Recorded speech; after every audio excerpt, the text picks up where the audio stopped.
Todos bem-vindos. Hoje é a aula de Tecnologia Farmacêutica 3. Pediu para avisar que nós estamos sendo gravados.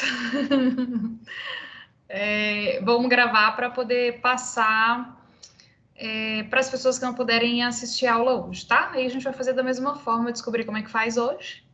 A gente vai fazer da mesma forma com essa aula também, tá? Hoje a gente tem dois assuntos. O primeiro deles, a gente vai falar de estudos de pré-formulação, é um assunto bem rápido, simples, e depois a gente vai falar de produção industrial de cápsulas, ok? Ok. Vamos lá. Vocês estão vendo a minha telinha aí?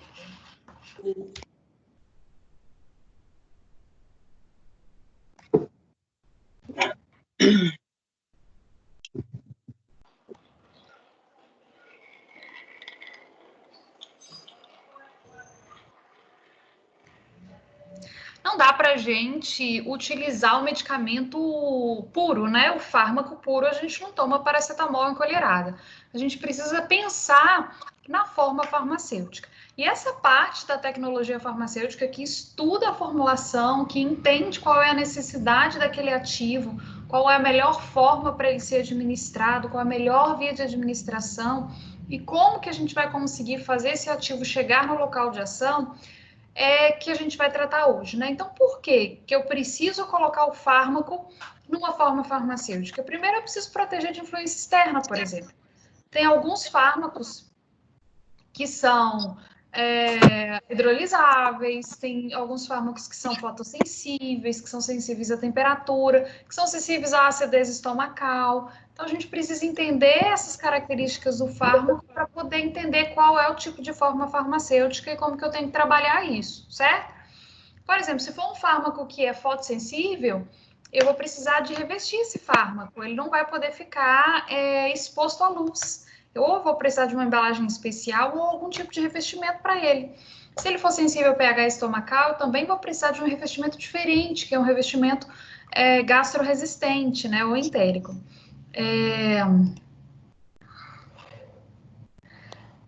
Eu posso precisar também mascarar odor, sabor desagradável, mesmo cor desagradável, né? A gente pode precisar mascarar ou com revestimento ou com um flavorizante, né? Alguma coisa para poder saborizar e colocar odor. Eu posso também, com essa forma farmacêutica, proporcionar a ação ideal desse fármaco. Entregar o fármaco no local de ação dele adequadamente. Fazer com que ele chegue na maior concentração possível naquele local de ação, mexendo na minha forma farmacêutica, mexendo na solubilidade desse fármaco, no pKa dele, às vezes até com alguma projeção de fármaco, né, lá da química farmacêutica, mudança de pequenas estruturas do fármaco, a gente pode potencializar a sua ação. Trocar um polimorfo desse fármaco, né, usar um polimorfismo diferente, pode aumentar a solubilidade ou reduzir essa solubilidade e melhorar essa ação ideal do fármaco. E, além disso, proporcionar essa liberação adequada do fármaco. Às vezes eu preciso de uma liberação prolongada, não é nenhum fármaco que vai ser imediatamente liberado no estômago e nenhum que vai ser imediatamente liberado no intestino. Ele pode precisar ir sendo liberado aos poucos para que eu tenha melhor performance e melhor função farmacêutica, né? Melhor ação farmacêutica, ok? Então, o que são esses estudos de pré-formulação? É aquilo que eu faço, tudo que eu faço que antecede o desenvolvimento dessa forma farmacêutica. Então, tudo que eu penso para o meu fármaco, né? Qual que é a minha via de administração, quais são as incompatibilidades desse fármaco com o meu recipiente, com outro fármaco que eu vou colocar na mesma fórmula, se ele tem sabor ruim, se a biodisponibilidade desse fármaco por essa via que eu escolhi é boa, o que eu posso fazer para aumentar, se eu escolhi, por exemplo, a fórmula de comprimidos, o fluxo desse pó é adequado, eu vou precisar granular, se eu for granular, ele vai ser granulado por via úmida ou por via seca, qual que é a melhor custo-benefício para ele, qual que é a melhor forma de fazer isso. Tudo isso eu faço no estudo de pré-formulação, ok? Então, essa investigação de propriedades físico-químicas do princípio ativo isolado e dele associado com os recipientes que eu escolhi. e até mesmo quais são os recipientes que eu preciso colocar nessa forma farmacêutica. É como se fosse o projeto do meu medicamento, certo? Então, eu preciso gerar informação útil para o desenvolvimento dessas formas farmacêuticas, elas precisam ser estáveis, seguras, eficazes e com biodisponibilidade adequada para o meu efeito terapêutico, né? Além disso, eu preciso minimizar a impureza do princípio ativo, impureza do recipiente, produtos de degradação que podem ser formados da interação do recipiente com o fármaco ou do recipiente mais fármaco com a embalagem ou mesmo no processo de fabricação. Às vezes o processo de granulação aquece e esse aquecimento pode gerar produtos de degradação do meu fármaco ou de algum recipiente, por exemplo, ou mesmo uma reação com a luz. Então eu tenho que pensar em todas as possibilidades. Tudo que eu sei em relação a propriedades físico-químicas do meu fármaco e dos meus recipientes, eu preciso colocar nesse estudo de pré-formulação. Então, os parâmetros que a gente estuda principalmente, propriedades organolépticas, para ver se eu preciso mascarar sabor, odor, né? Solubilidade do fármaco é super importante, até para adequar a forma farmacêutica que eu quero trabalhar, pureza desse fármaco, a quantidade de água que ele tem, a estabilidade, tamanho da partícula, a forma dessa partícula, área superficial dessa partícula, coeficiente de partição óleo-água, ele é mais solúvel no óleo ou na água, ou ele consegue se solubilizar bem em ambos, né? A constante de ionização, que é o pKa, e o polimorfismo. Eu tenho um texto de polimorfismo, vocês conseguiram achar ele lá na pré-aula? Ou ainda não mandei? Eu queria que vocês lessem esse texto. Depois se não tiver colocado lá, eu coloco de novo, tá? Mas eu acho que já tá lá.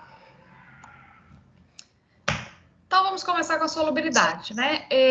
A solubilidade, ela é super importante porque ela está diretamente relacionada com a absorção do fármaco. A gente fala isso exaustivamente desde a tecnologia 1, não é? Principalmente pelo trato gastrointestinal.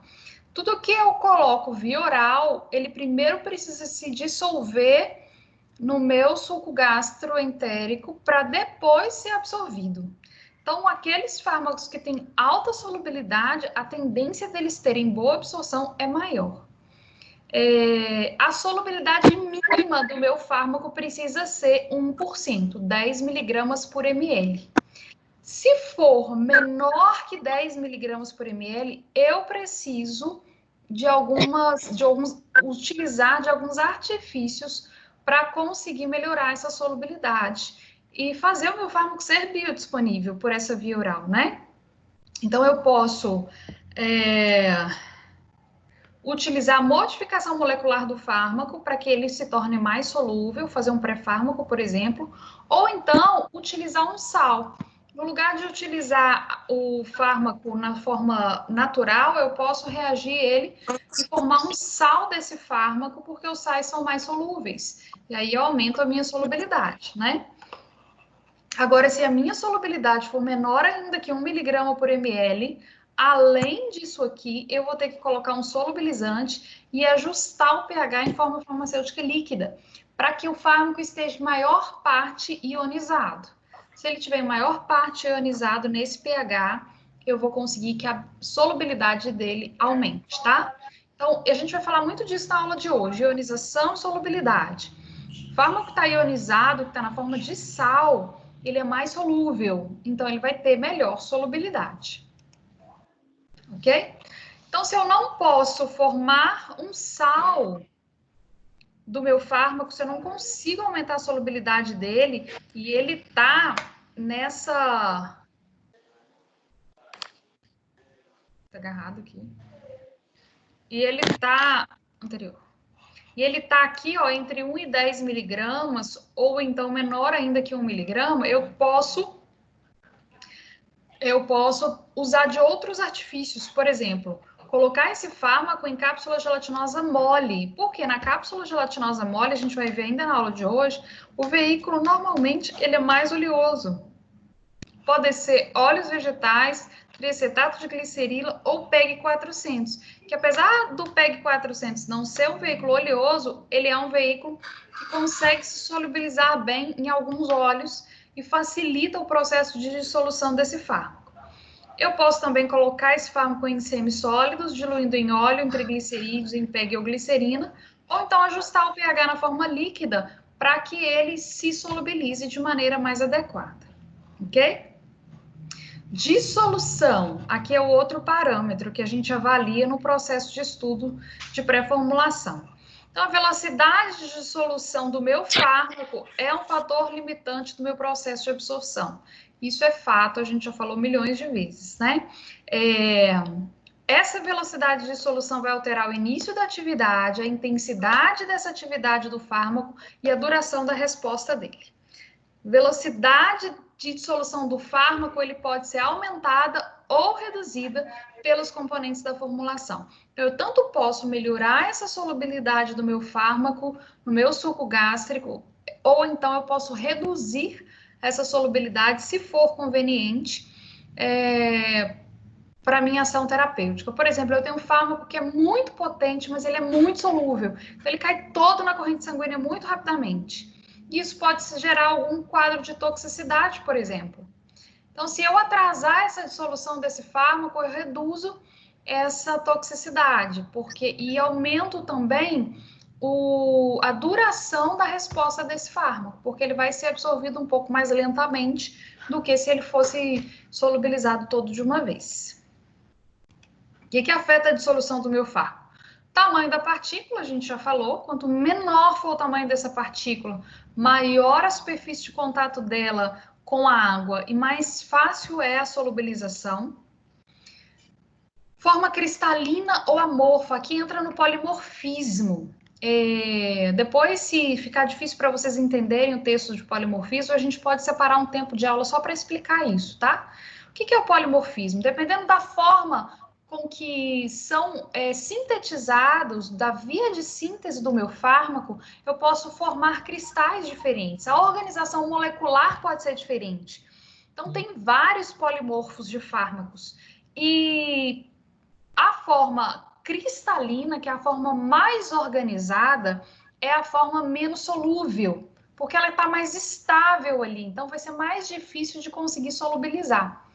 Quando esse fármaco ele vai se cristalizando sem formato, de uma forma mais aleatória, a solubilidade dele aumenta muito, porque é mais fácil da molécula de água entrar ali naquele retículo entre as moléculas. Entenderam? Fica mais fácil da água entrar e aí ele se solubiliza muito mais facilmente. Tem até alguns casos lá no início da era da indústria farmacêutica, eu não vou lembrar de cor qual era o fármaco, mas que o fabricante, ele mudou de fornecedor do fármaco, né? O fabricante do medicamento mudou o fabricante do fármaco, e esse fabricante que ele tinha contratado por último, ele tinha uma via de obtenção do fármaco diferente. Então, a forma cristalina era diferente. Até por isso que eles descobriram essa diferença, esse polimorfismo. E aí, a solubilidade era a forma amorfa, sem forma, isso que significa amorfo, né? Não forma um retículo cristalino direitinho, não forma cristalzinhos. Então, ele solubilizava muito mais fácil. Sendo muito mais solúvel do que o primeiro, a concentração sanguínea ia muito mais, crescia muito mais rápido. E aí, várias pessoas que utilizaram esse medicamento tiveram efeitos tóxicos por causa disso. Aí, eles descobriram que era essa diferença de retículo cristalino do fármaco. Outra coisa, a solubilidade do fármaco no meio intrínseca, né? Tem fármacos que são muito solúveis e tem fármacos que não são solúveis. Isso depende da sua estrutura molecular, da polaridade da molécula, que eu já disse. O pKa do fármaco influencia. O que é o pKa? É aquele pH onde metade das moléculas estão ionizadas e metade estão na forma não ionizada. Então, quando eu conheço esse valor, eu consigo mudar o pH para que as moléculas fiquem ionizadas quando eu quero aumentar a solubilidade. E eu faço isso, pH é a natureza do meio de solução. Então, se o meu meio de solução é meu suco gástrico, que é aquoso, eu preciso deixar as moléculas mais solúveis em água. Então, eu posso mudar o pH da minha formulação, se for uma formulação líquida, para que ela se dissolva melhor e consiga aumentar a minha absorção. Além disso, a temperatura, claro, né?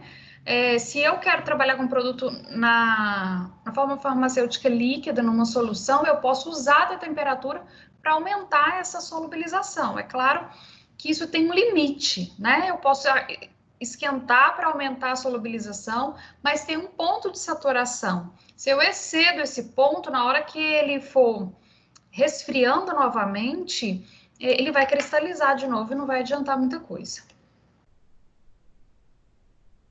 Claro que se eu aumento o volume do meio de dissolução, eu aumento também a solubilização do meu fármaco.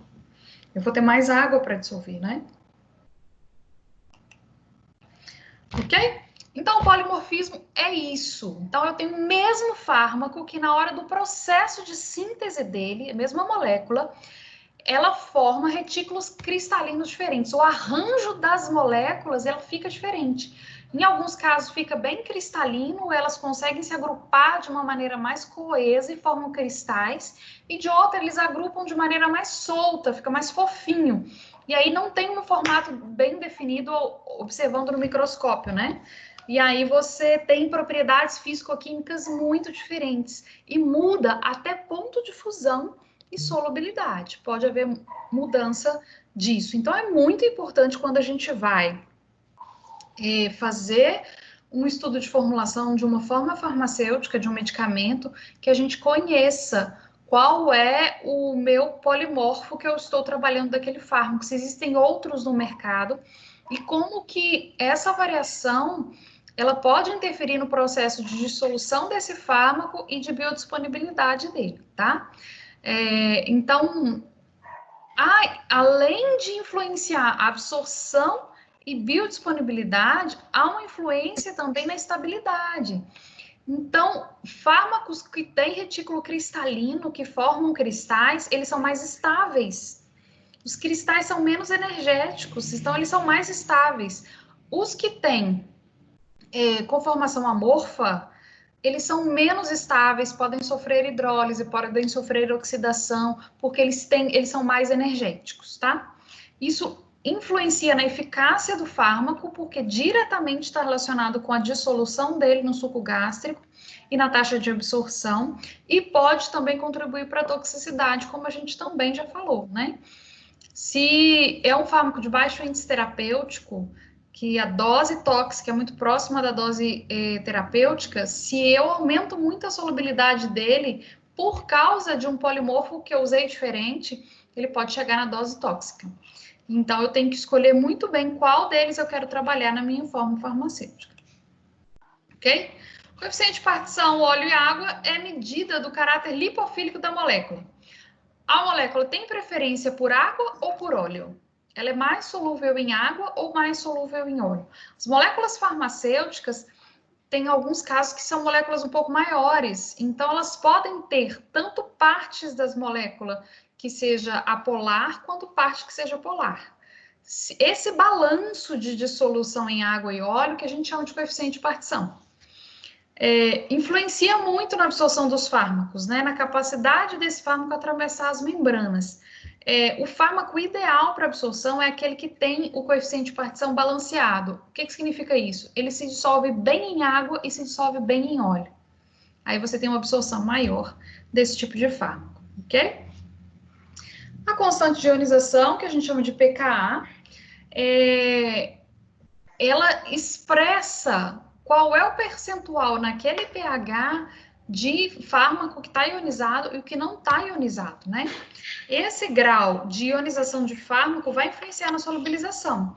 Então, o fármaco que é ácido vai ser melhor absorvido no estômago.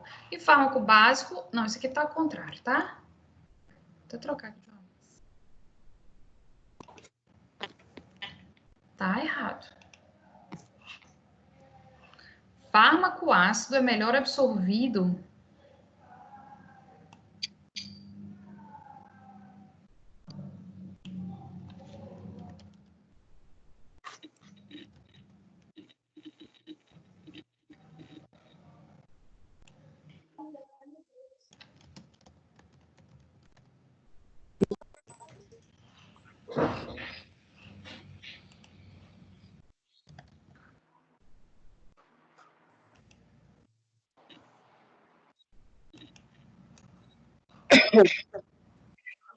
Michele, não seria porque está falando de absorção? No caso, os íons. Diga, estou escutando. Élita?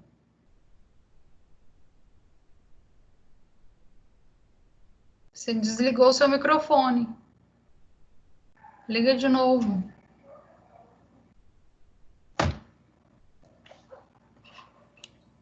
Michele, Oi. então, eu ia gravar um áudio no WhatsApp. Não pode falar aqui. É que eu acho que como é absorção, se está na forma de íons, não seria mais difícil para ser absorvido? Então, para os fármacos ácidos, no caso, eles seriam melhor absorvidos no estômago, né? Ou não? Porque eles não estariam muito na forma de íons? O fármaco ácido no estômago, que também é ácido, ele vai estar não ionizado. Ele vai estar mais protonado, entendeu? Aí ele vai ter uma solubilidade menor. Se ele tem uma solubilidade menor, ele vai ser menos absorvido. Ah, tá.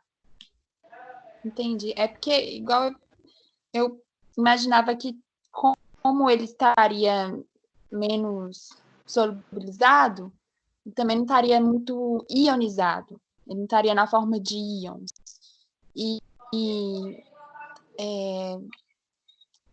Eu acho que eu me confundi aqui. Mas é mais ou menos isso mesmo. O fármaco que é ácido, no pH ácido, ele vai estar não ionizado. Se ele está não ionizado, a tendência é que ele tenha uma solubilidade menor, em alguns casos, porque isso também vai variar de fármaco para fármaco. Então, ele seria melhor absorvido onde ele estivesse ionizado, que é no intestino, porque o intestino tem um pH mais alcalino. Nesse pH mais alcalino, ele ia ionizar, ia conseguir se solubilizar melhor, e aí a absorção ia ser melhor. Entendeu? E é o vice-versa. O fármaco que é uma base fraca, no estômago, ele vai ionizar. Estando ionizado, a solubilidade dele é maior. Então, a tendência de absorção dele melhor é no estômago. E no intestino, o contrário. Na hora que ele chegar lá que o pH é mais alto, ele vai tender a não se ionizar, a ficar não ionizado. Solubilidade é menor, a absorção é menor. Só que isso é tudo meio que teórico, porque depende da solubilidade desse fármaco. Ele pode ser um ácido, mas altamente solúvel, mesmo em pH ácido. Uma molécula que é muito solúvel, então isso não vai influenciar. E a gente precisa entender que mesmo que isso aconteça, a superfície ótima de absorção é o intestino. O estômago não tem velocidades, ele não foi feito para absorver nada. Não quer dizer que um fármaco ácido só vai ser absorvido no intestino e um fármaco básico não vai ser absorvido no intestino. Não existe isso. O intestino é o órgão desenvolvido para absorção por causa da superfície de contato. Então, a superfície de contato é muito superior. Mesmo que seja um fármaco básico, ele vai ser mais absorvido no intestino.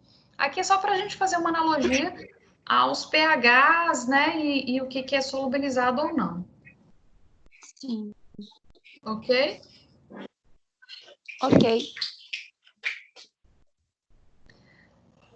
A gente precisa avaliar também a estabilidade desse fármaco na minha forma farmacêutica. Preciso saber qual que é a estabilidade física e química do meu fármaco isolado e com os recipientes. Os recipientes que eu escolhi, eles vão interferir na oxidação, na hidrólise do meu fármaco? Ou continuam estáveis do mesmo jeito, né?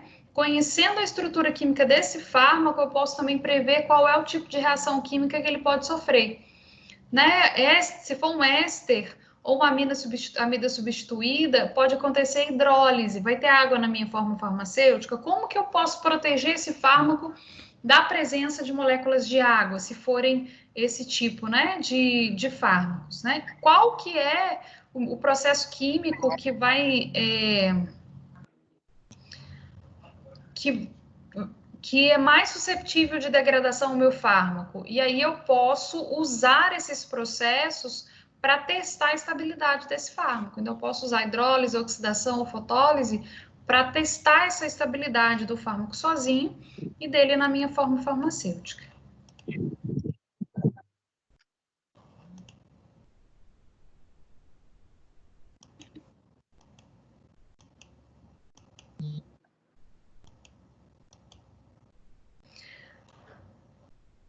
No estudo da formulação, a gente ainda precisa avaliar o grau de pureza do fármaco da fórmula farmacêutica, essa dissolução dele no meu veículo, tanto do fármaco quanto da fórmula farmacêutica, porque dependendo dos recipientes que eu coloco, eu posso ter um fármaco mega solúvel, mas se o meu comprimido não desagregar, e aí? Se ele não desintegrar dentro do estômago, se ele não dissolver, eu não vou ter absorção do meu princípio ativo, né? Estabilidade, eu preciso, a gente acabou de falar, escoamento do meu pó no tabuleiro ou na máquina de compressão, é um escoamento adequado, os recipientes que eu escolhi tem escoamento adequado, eu vou precisar granular esse pó antes de fazer a compressão, né? Densidade desse pó eu preciso avaliar para ver se é um pó muito leve, se isso atrapalha no meu escoamento, se isso atrapalha na minha compressibilidade. Eu vou precisar fazer essa compressão em 2 etapas, vou ter que granular para depois comprimir, ou eu posso fazer compressão direta. É um pó higroscópico? Meu fármaco é higroscópico? Que tipo de recipiente que eu preciso escolher para colocar junto com esse fármaco para evitar que ele absorva água, né? E outra coisa, é um fármaco que é molhável? Ou ele é igual o talco? Vocês já fizeram esse teste de colocar o talco na água? Que ele fica todo por cima, assim, da água não consegue molhar de jeito nenhum? Tem fármacos que têm essa característica. Se ele não molhar, como que ele vai dissolver? Nem de milhões de concentrações ele não vai conseguir dissolver. Então, a gente precisa usar artifícios para conseguir molhar esse pó. Então, tem ativos que a gente pode colocar na nossa fórmula farmacêutica para ajudar na molhagem, ok? E qual que é o processo de pensamento, né? Primeiro eu vou escolher, ver qual fármaco que eu vou trabalhar, escolher a fórmula farmacêutica mais adequada, vamos fazer comprimido. Quais são os recipientes que a gente vai utilizar? Vamos explorar diversas diversas propostas de formulações que vão passar pelos estudos de pré-formulação.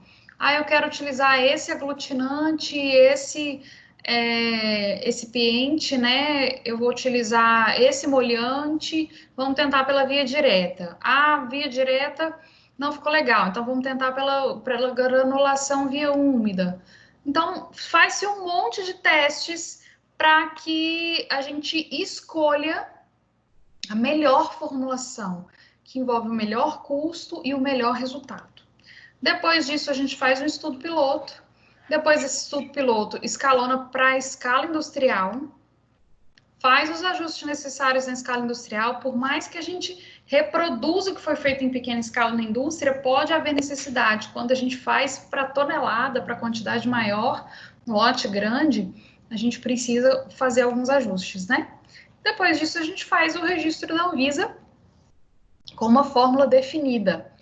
Lembrando que para fazer esse registro, além de ter essa fórmula definida, tem que ter estudo de estabilidade, segurança e eficácia do fármaco também. Ok? Alguma dúvida? Não. Nenhuma? Então vamos para outra aula.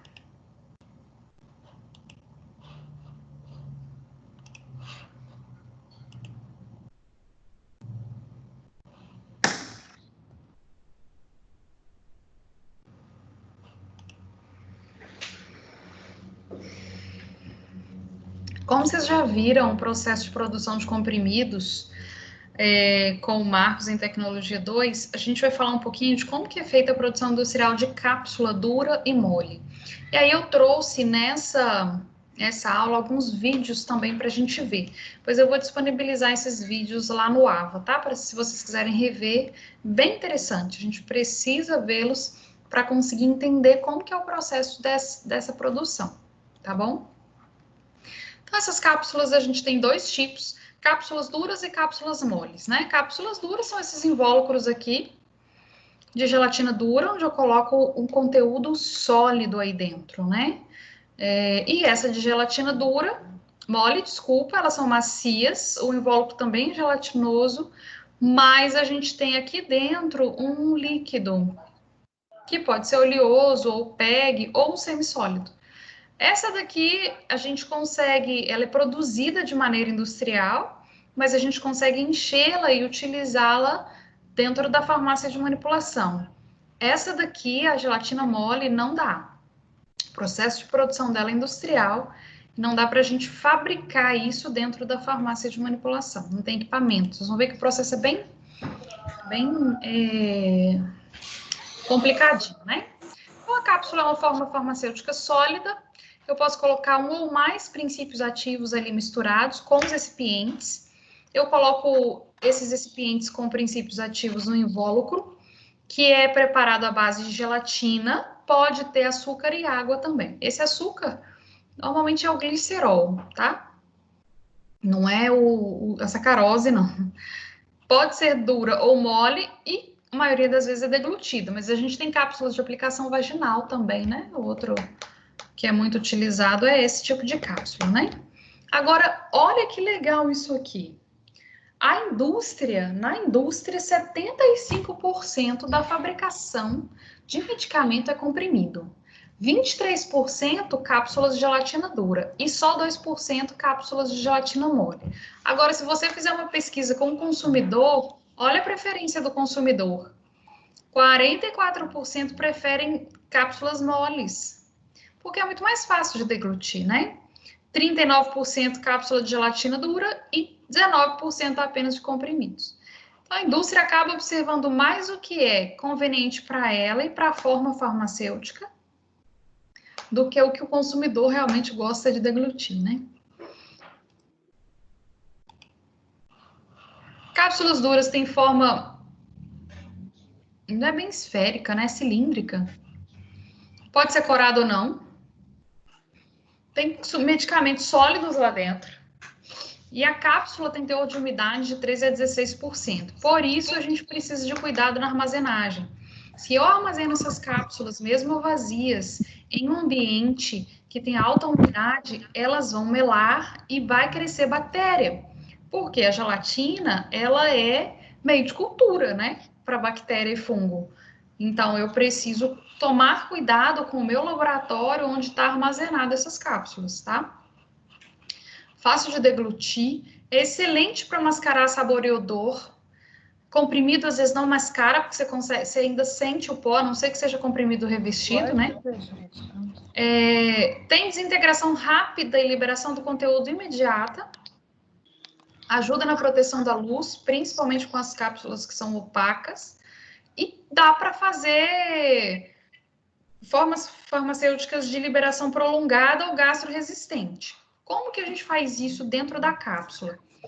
Para liberação prolongada, eu só consigo fazer em cápsula se eu tiver grânulos revestidos, tipo pellets.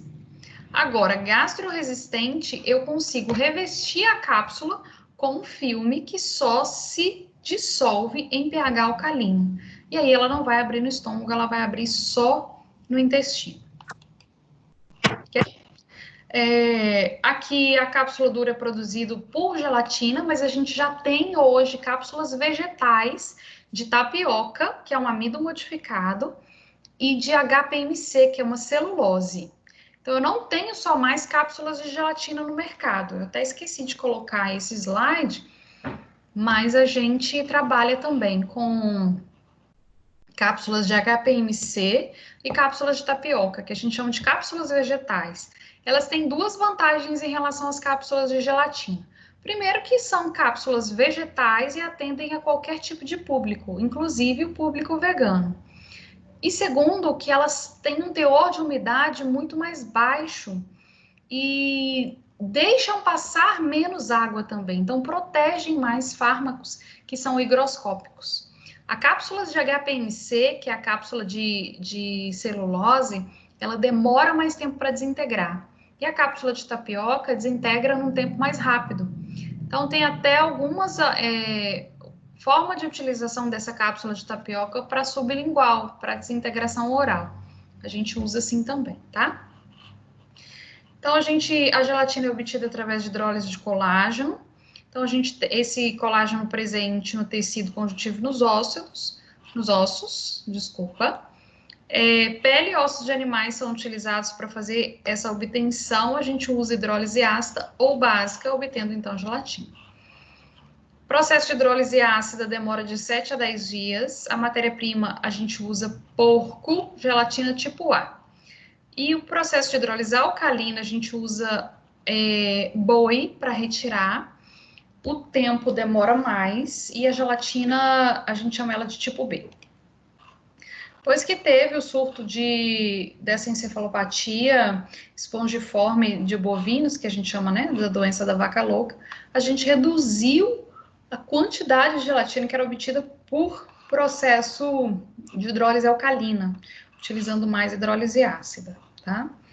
Além da gelatina, a gente pode ter água, corante, opacificante, que é o dióxido de titânio, e agente plastificante, que é a glicerina. Produção dos invólucros da cápsula de gelatina dura, a gente precisa de equipamento automatizado para fazer. O equipamento é dividido em duas partes, uma delas produz o corpo e a outra a tampa. E como que faz? A gente tem os pinos, esses pinos são imersos em um reservatório contendo essa mistura de gelatina fundida. Depois ele sai e seca, né? Então, esse filme é produzido por gelificação, seco por jato de ar. Ambos os invólucros são cortados de maneira mecânica, removido do pino e encaixado. Precisa ter um controle muito rigoroso de temperatura e umidade. Como eu disse, a gelatina é muito higroscópica e ela pode, se não tiver esse controle, não secar ou melar. Na hora de preparar a fórmula, você já tem o invólucro pronto, a gente vai preparar a fórmula. Então, a minha primeira coisa, a minha formulação deve ter precisão de dose, mistura homogênea de fármaco expiente. Aqui a gente entra lá naquela aula de fluxo de pós, como que eu posso melhorar esse fluxo de pós, se essa mistura de pós tem que ser adequada, não pode haver separação dos pós. Se houver isso, for detectado isso no processo de análise dessa mistura, eu posso usar a granulação antes de encapsular, né? Precisa ter boa propriedade de solução, facilidade de enchimento, boa fluidez. Depois, eu faço o estudo preliminar da mistura, né? Os meus ativos e recipientes vão ser misturados da forma que estão, eles precisam de um pré-tratamento. Eles precisam ser tamizados, eles precisam ser triturados, a granulometria está adequada, eles vão precisar passar por um processo de granulação. Eu preciso reduzir o tamanho da partícula. A partícula está entre 50 e 1000 micrômetros, ou então ela é micronizada, de 1 a 20 micrômetros. Há necessidade de granular? A densidade e o tamanho de partícula do excipiente precisa ser semelhante ao do meu princípio ativo. Porque se não for, lembra da nossa aula de separação? Eles podem separar. E vocês vão ver o processo de produção dessas cápsulas de maneira automática, como que é feito o enchimento. Se não tiver um bom fluxo de princípio da mistura, né, do pó, se não tiver um bom fluxo, ou se esse pó tender a se separar, não vão ter mistura homogênea de fármaco de excipiente, né? Depois eu preciso ter um preenchimento uniforme das cápsulas. Boa propriedade de fluxo é muito importante, principalmente em princípio ativo de baixa dosagem, porque aí o excipiente é que vai me dar o fluxo. Se o meu princípio ativo tem alta dosagem, eu uso menos de 5% de recipiente, eu preciso usar esse 5% com deslizante lubrificante, que são esses adjuvantes aqui, ó, talco, dióxido de silício e ácido esteárico. O estearato de magnésio, que é um bom deslizante, se usado em alta concentração, ele pode retardar a dissolução do meu fármaco. Por quê? Porque ele é apolar, ele é insolúvel. Como também o talco, o dióxido de silício e o ácido esteárico. Se eu colocar grande quantidade desses ativos que são deslizantes, que são apolares, eu posso prejudicar a minha dissolução do fármaco, né? Para melhorar isso, eu posso colocar agente molhante, lauril sulfato de sódio, que é o nosso lauril pó, lembra que eu falei na aula de shampoo? Eu posso colocar ele também se o meu pó, se o meu fármaco não é muito solúvel. A gente utiliza ele como molhante, né? Então, o meu diluente, eu escolho de acordo com a solubilidade do meu princípio ativo. Então, se o meu princípio ativo é insolúvel, utilizar diluente mais solúvel é melhor, porque vai facilitar a molhagem e a dissolução da minha fórmula farmacêutica. Agora, se o meu solvente for, se o meu princípio ativo, o meu fármaco, for muito solúvel já, não há tanta necessidade de usar um diluente mais solúvel, como a lactose e o manitol. Eu posso usar o amido. O amido é insolúvel, mas ele é muito molhável. Ele não vai prejudicar a minha dissolução. Quais são os recipientes utilizados em cápsulas duras? Diluentes, que é o que vão dar volume, ajuda no aumento de volume da minha fórmula farmacêutica, preenchimento da minha cápsula. O lubrificante, que vai melhorar o deslizamento, reduz a adesão entre o pó e as partes do capsuleiro, do encapsulador. Os deslizantes, que melhoram a propriedade de fluxo. E o desintegrante, que melhora a desagregação dessa massa de pó dentro do líquido gastrointestinal. Ok? Aqui a gente tem o tamanho das cápsulas. Mais comuns a gente utilizar da 0,0 até a 4. 3,0 aqui é muito difícil de encontrar, mais talvez para utilização vaginal. E a 5, que é muito pequenininha, a gente utiliza muito para veterinária. Aqui os tamanhos, olha que legal. Ok? Fármaco de baixa dosagem é mais fácil de formular em cápsula do que fármaco de alta dosagem. Por quê? Fármaco de baixa dosagem, eu tenho uma quantidade grande de recipiente. E esse recipiente, normalmente, ele tem um fluxo bom. O problema que eu vou ter com fármaco de baixa dosagem é deixar ele bem misturado com os recipientes. Aí o meu principal ponto de observação nesse caso é a mistura bem feita. Agora, o fármaco de alta dosagem tem pouco espaço para eu colocar recipiente. Aí, se não for um fármaco que tem um fluxo bom, vai ficar difícil fazer ele em cápsula. Ou eu vou ter que granular, ou eu vou ter que colocar ele em comprimido.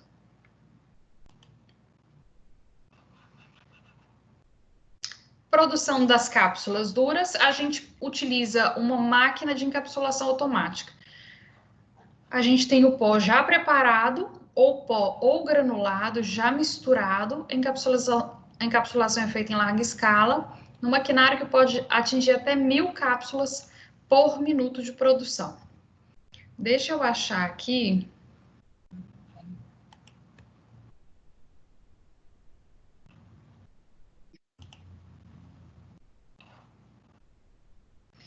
Tem umas fotinhas, um videozinho que eu quero mostrar.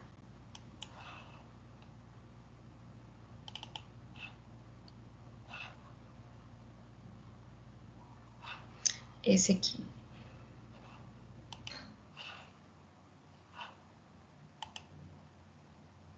Vocês conseguem ver o vídeo? Ele não tem som mesmo não, tá? Alguém me responde, por favor? Dá pra ver?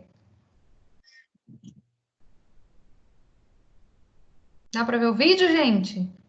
Sim. Então tá, ele tá mostrando aí a máquina de produção de cápsulas, que é uma máquina automática para fazer as cápsulas, né? Meio. Aqui, primeiro os botões. Depois, tá vendo? Olha lá, ele tá colocando as cápsulas vazias ali.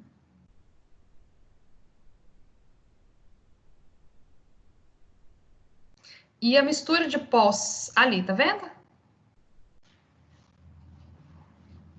Aí ele tem esse cilindro, ele ajusta, e olha que legal.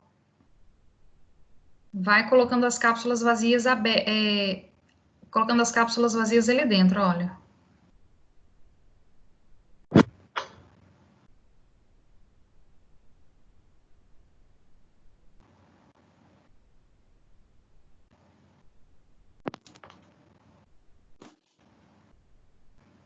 Aí tá vendo que ela tá fechadinha, não tá? Tá colocando ela fechada.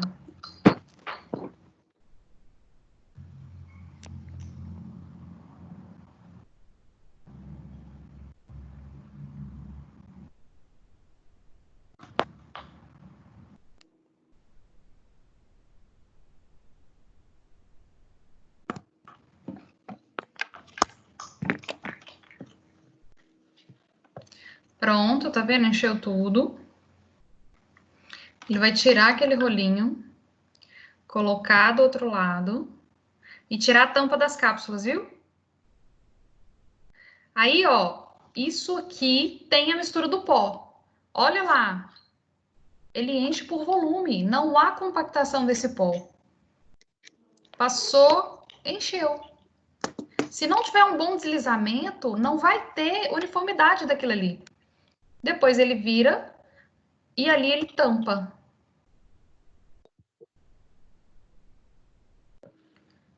Tampa e caem as cápsulas. Legal demais, né? Muito. Acabou. Tem um outro que dá para ver melhor o enchimento. Deixa eu ver se ele vai mostrar mais alguma coisa aqui. Ah, tem uma coisa legal aqui que ele vai mostrar ainda. Tá vendo essa pecinha que ele tá tirando? Ela tem um tamanho certinho de cada cápsula. Ele pode tirar a peça e trocar de tamanho, se ele quiser trabalhar com uma cápsula de tamanho diferente.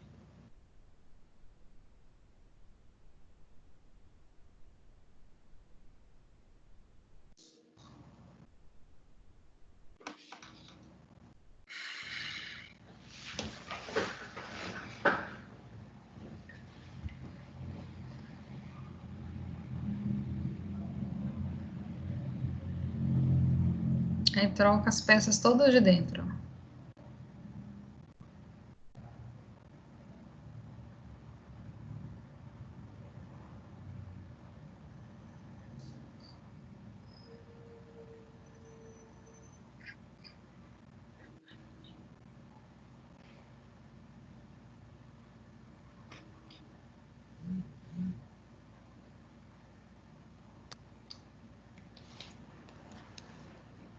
Vendo ele mudando?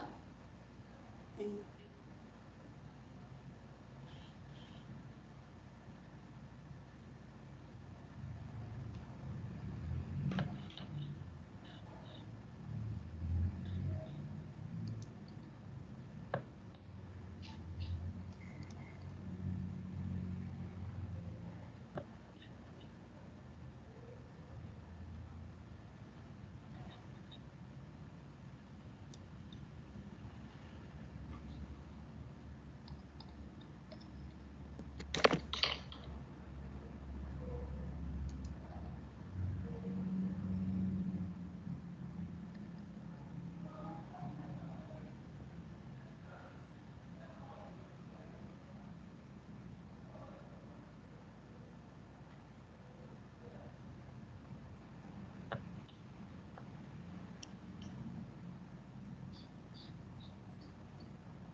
Vale aqui, esse ponto que tem.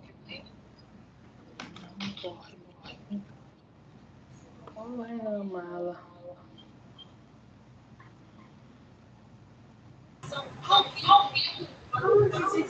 O áudio parou? Não, eu parei de falar mesmo. É porque agora ele só tá trocando a peça, tá demorando muito.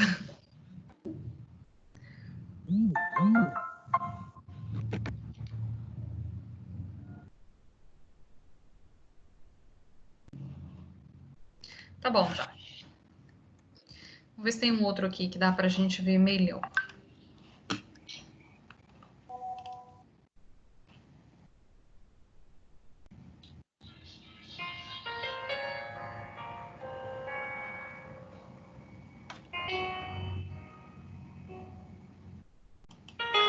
Todo japonês. Dá pra ver, gente? É esse aí?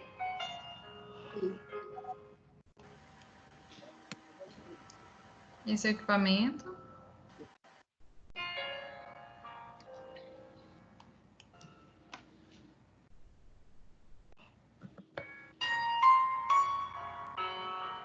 Acho que é o mesmo equipamento, na verdade.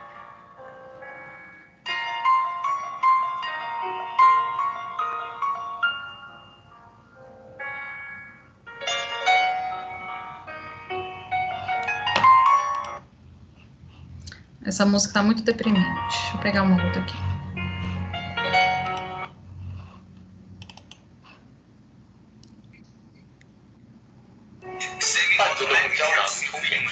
Esse é mais rápido.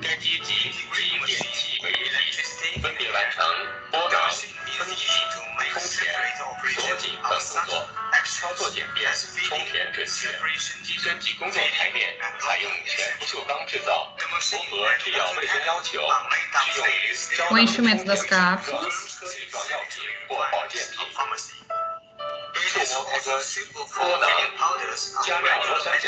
As cápsulas vazias.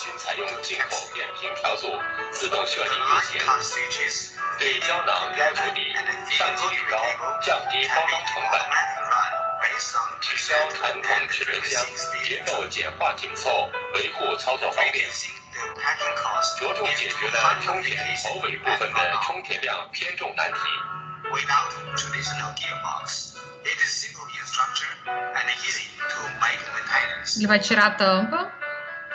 A tampinha fica toda naquela parte de lá. E agora ele vai colocar o pó.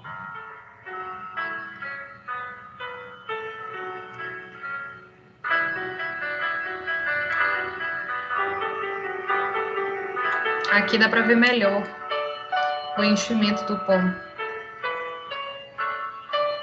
Viu? Se ele não tiver um fluxo legal, não fica bom isso. Coloca a tampa. E agora tampa. Super rápido, né? Pronto. Isso, por favor. Deu para entender? Sim. Deixa eu voltar para a aula lá, então.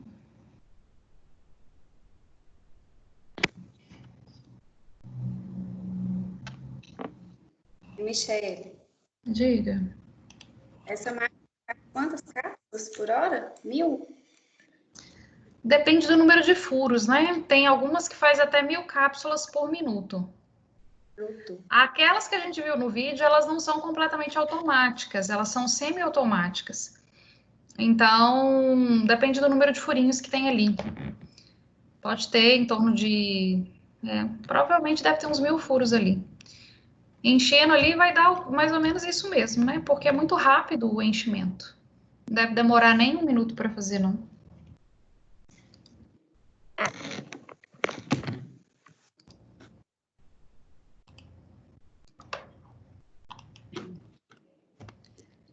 Então, são essas as encapsuladoras. Essa daqui, ó, toda fechadinha, é automática. Ela... Você não precisa ficar tirando aquela aquele círculozinho com as cápsulas, né? Já vai de maneira automática. Tem alguns quadros que o sistema todo é interligado, né? Você já coloca em cubas de alimentação os ativos com os recipientes, já faz tudo dentro do maquinário já. A moagem, tamização, mistura, a mistura de pó vai para um compartimento, no outro ele é alimentado com cápsulas vazias e já vai direto para aquele equipamento de enchimento de cápsulas. Depois elas são limpas, faz a inspeção para ver se não tem nenhuma mal fechada ou quebrada, faz a verificação e a pesagem para ver se atendem ao controle de qualidade, aquilo que é rejeitado sai, aquilo que foi aprovado vai para ser embalado. Ok. E agora a gente entra na produção industrial das cápsulas moles. É um processo bem interessante também, né? Então, essas cápsulas moles, elas têm dentro delas fármacos líquidos em solução, ou suspensão, ou emulsão. No final das contas, ele vai ser líquido ou semissólido, né? Produção industrial, grande capacidade, feito em grande escala, facilmente deglutidas, as pessoas acabam gostando mais por elas serem macias, não arranharem a garganta, e podem aumentar a biodisponibilidade desse fármaco. Então, se eu tenho um fármaco que é muito insolúvel, mas que tem alta solubilidade em óleo, por exemplo, a vitamina E, estando num veículo oleoso, a absorção dela aumenta pela via de absorção de óleos, né? Aumenta essa biodisponibilidade, tem uniformidade de dose, o fármaco pode já estar dissolvido dentro dessa cápsula, né? É uma alternativa interessante para fármacos que têm difícil compressão ou dificuldade de fluidez e mistura.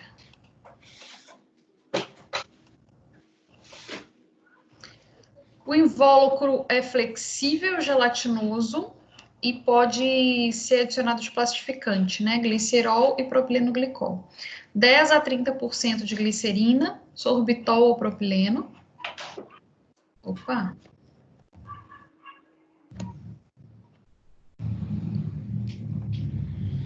Tá lento aqui hoje.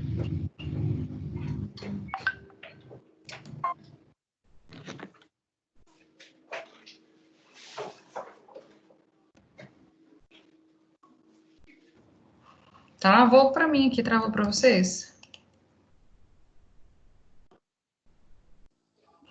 Travou.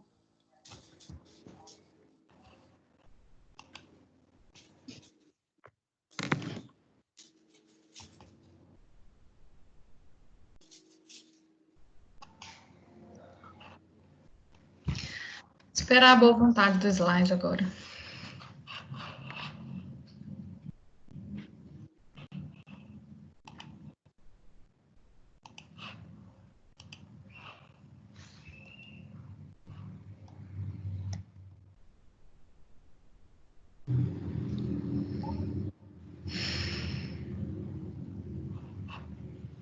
Vamos ampliar.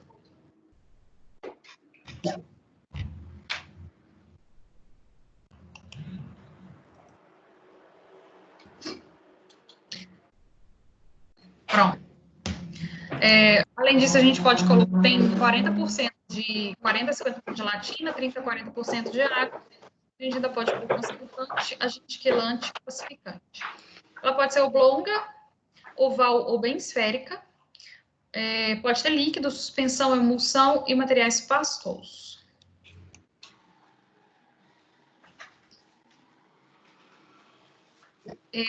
Na hora da produção é bem interessante. Então, a gente tem moldes que dão formato à cápsula. Faz a lâmina de gelatina, essas lâminas de gelatina passam pelos moldes, os moldes fecham e o líquido cai ao mesmo tempo. Então, elas aprisionam o líquido e selam ao mesmo tempo, né? Ao despejo dessa suspensão solução medicamentosa, coloca a segunda folha de gelatina, cobre ao mesmo tempo com a parte superior do molde, isso prensa, molda e lacra.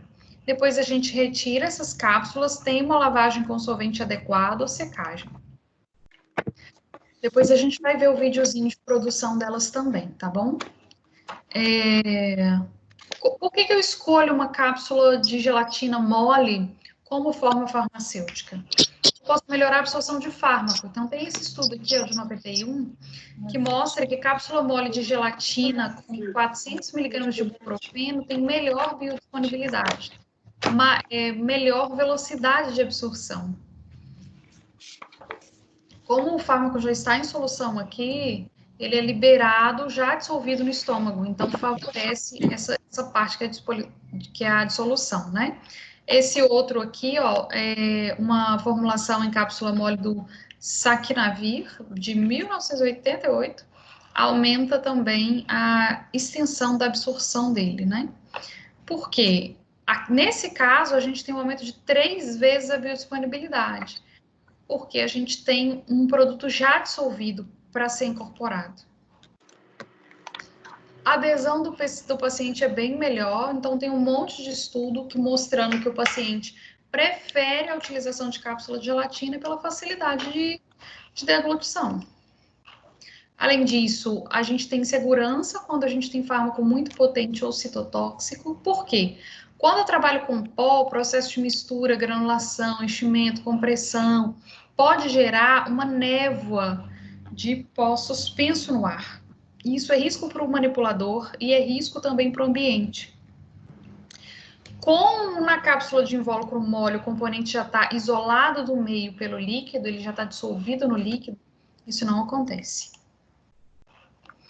Então, a forma é produzida em grande escala, não tem produção artesanal, porque o equipamento é caro, vocês vão ver que é bem mais complexo do que a produção das cápsulas, né? E aí a máquina de encapsulação automática. Eu não quero fazer isso não. Cancelar. Então, vamos ver os videozinhos agora?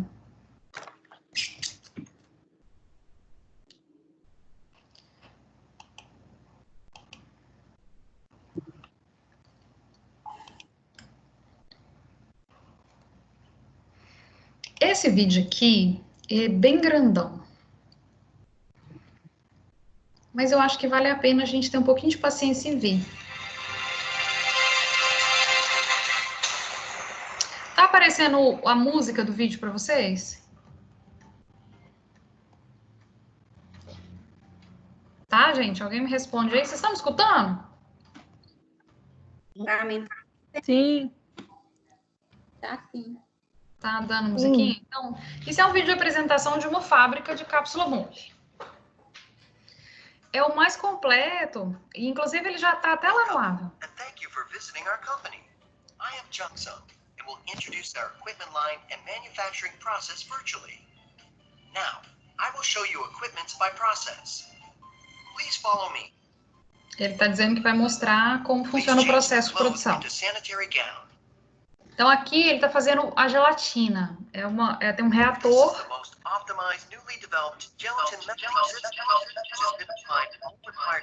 que faz o processo. And this all-in-one system made a minimized space of installation. The biggest advantage is no need to move cooked gel mass into holding tank from gelatin meter. Just taking out tank from one pot and go to encapsulation directly. Okay, let's see what's going on. Ele coloca, ó, água, As you can see, raw materials like water, glycerin, glicerina and powder are being input to the tank by vacuum. e pó de Promise gelatina. accurate weight material input without labor hard working. Aí dentro ele vai fazer um aquecimento controlado e vai formar a gelatina fundida, né? Ele faz o aquecimento, depois ele tira o ar.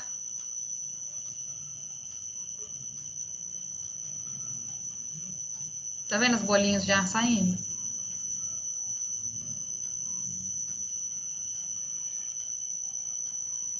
Temperatura controlada. Faz outro processo de deaeração. Não pode ter ar lá dentro, porque se tiver ar, não vai formar um filme uniforme. E esse filme, se tiver um buraquinho, vai vazar o produto, né? Depois que está prontinho, ele leva para outra sala, tampadinho.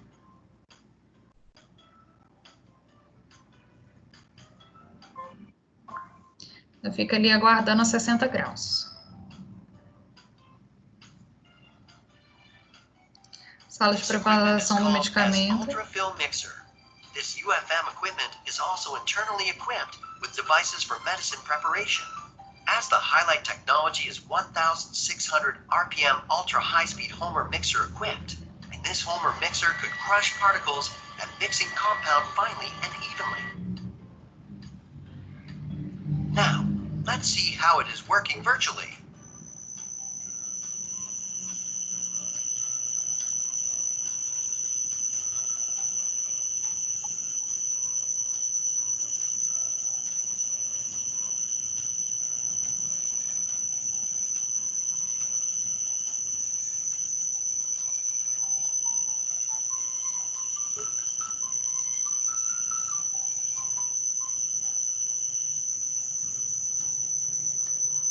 Aqui ele está preparando o fármaco.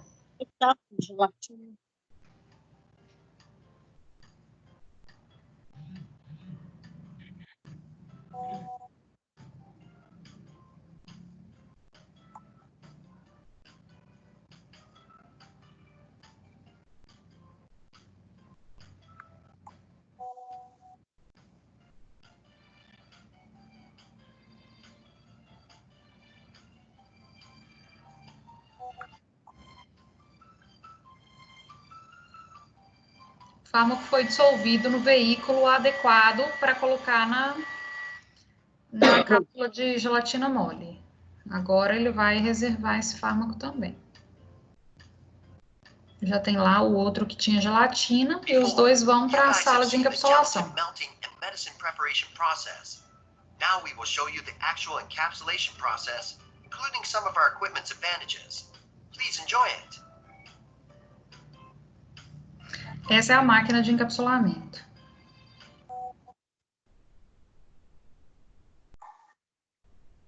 Da Rô.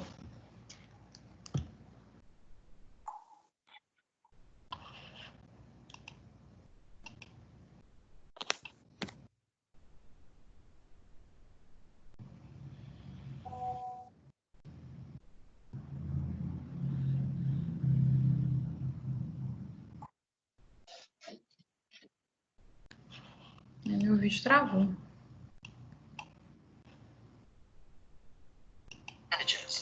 Please enjoy it.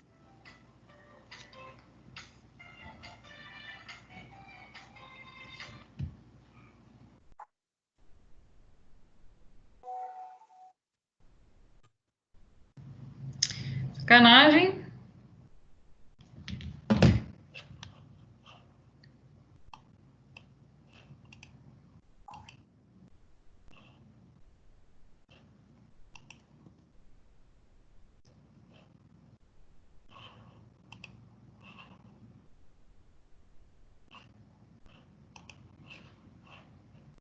Ver se eu consigo abrir aqui. Baixei esse vídeo.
Vê se fica melhor ver esse vídeo aqui. Espera aí. Compartilhar essa tela.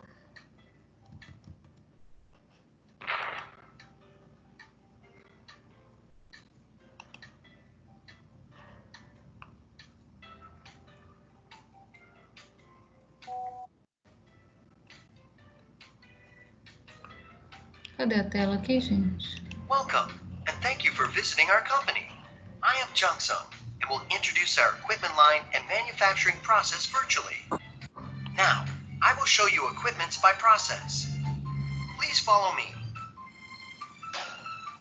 Please change the cloth into sanitary gown. This is the most optimized, newly developed gelatin melting system, which has been applied all required devices as built in for gelatin cooking process. And this all-in-one system made a minimized space of installation. The biggest advantage is no need to move cooked gel mass into holding tank from gelatin meter. Just taking out tank from one pot and go to encapsulation directly. Okay, let's see what's going on. Não parece, não? As you can see, raw materials like water. Não adianta nada. Não aparece aqui pra mim ele, não, ó.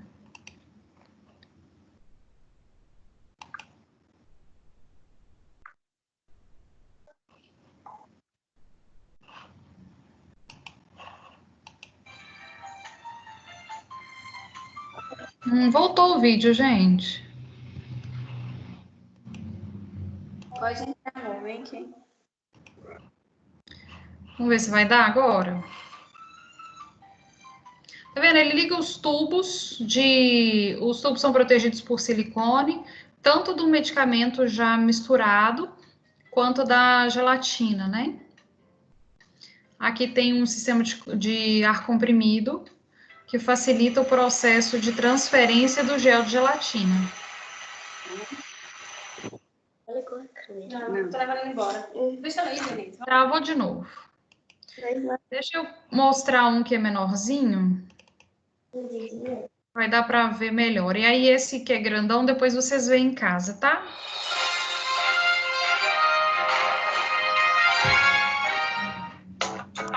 Esse aqui ele vai mostrar a produção já das cápsulas. This is David Smithson. I am your host for today's High Valley podcast. Today, we would like to discuss Aqui já está no processo de limpeza e secagem, tá vendo? Esse equipamento é para limpar e secar as cápsulas. Aqui a gelatina cozinhando, né?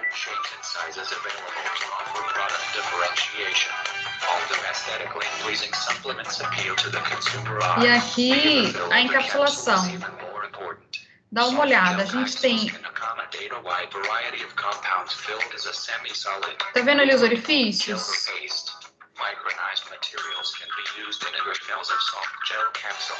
Isso aí dá pra ver.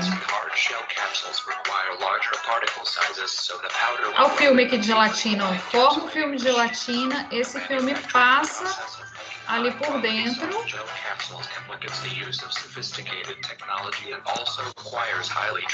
Aqui onde ele passa, ó, o fio de gelatina, o buraquinho faz fechar junto com o fármaco dentro e depois ele passa por esse equipamento aqui que faz a limpeza e a secagem das cápsulas.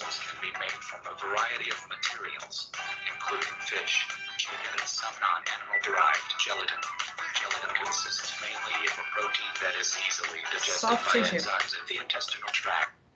Tem outro aqui que tá melhorzinho também, bem bonitinho.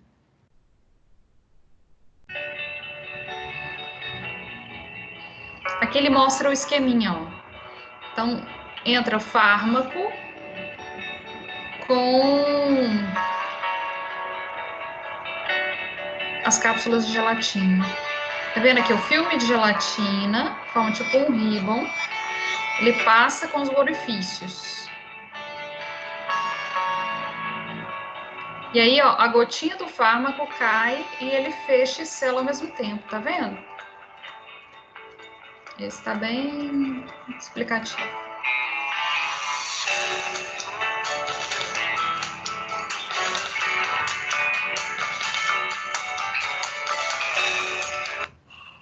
Certo?